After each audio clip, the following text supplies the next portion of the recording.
السلام علیکم ورحمۃ اللہ وبرکاتہ۔ نعمان سعد آپ سے مخاطب ہوں، امید ہے آپ ایمان اور صحت کی سلامتی کے ساتھ ہوں گے۔ ایک ایسا گندہ مذہب جس کے عقائد ہی بدبودار اور جس میں مسلمانوں کے خلاف بکواسات ہیں، اب جب اس سے پردہ اٹھا تو اس نے اپنے آپ کو صاف ستھرا ثابت کرنے کے لیے مختلف لبادے اوڑھنا شروع کیے۔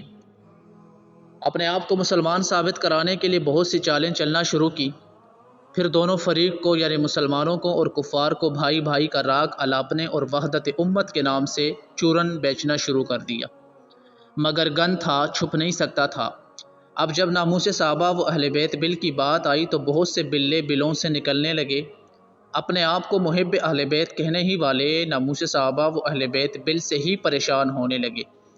تب انہوں نے مختلف طریقوں سے اپنے آپ کو محب اہل بیت ثابت کر کے مختلف ہیلے استعمال کیے۔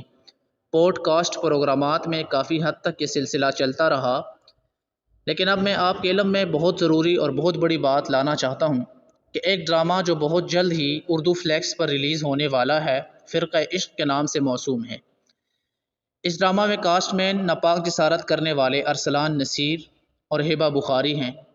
اس ڈرامہ میں سراسر ایک مخصوص اور مکروہ طبقے کو پروموٹ اور فروغ دیا جا رہا ہے، جس میں ایک مسلمان لڑکے کا غیر مسلم لڑکی سے نکاح جائز دکھایا جا رہا ہے، اور کافی سارے کام جو اسلام میں جائز نہیں وہ دکھائے جانے ہیں۔ اس ڈرامے کو لانچ کیا جا رہا ہے اور یہ لوگ سادہ لو مسلمانوں کو گمراہ کر کے خود کو مسلمان ڈکلیئر کروانا چاہتے ہیں۔ اس ڈرامے میں بہت سارے قابل احتراز پہلو ہیں جن سے اسلامیان اور مسلمانان پاکستان کی حوصلہ شکنی ہو رہی ہے۔ تمام احباب اس پر اپنی آواز اٹھائیں اور اس کو اسکرین پر آنے سے روکنے کی کوشش کریں، بلکہ اس کو روکیں۔ یہ ڈرامہ مسلمان کے معاشرہ میں بہت بڑا بگاڑ پیدا کرے گا۔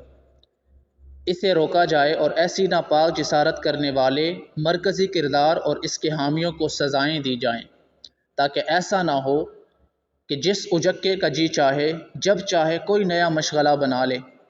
اس کا مکمل بائیکاٹ کریں، اپنے سوشل میڈیا اکاؤنٹس پر اس حوالے سے پوسٹس کریں اور ارباب اختیار کو متوجہ کرواتے ہوئے اس کا سدباب بہت ضروری ہے۔ اللہ تعالی ہم سب کا حامی و ناصر۔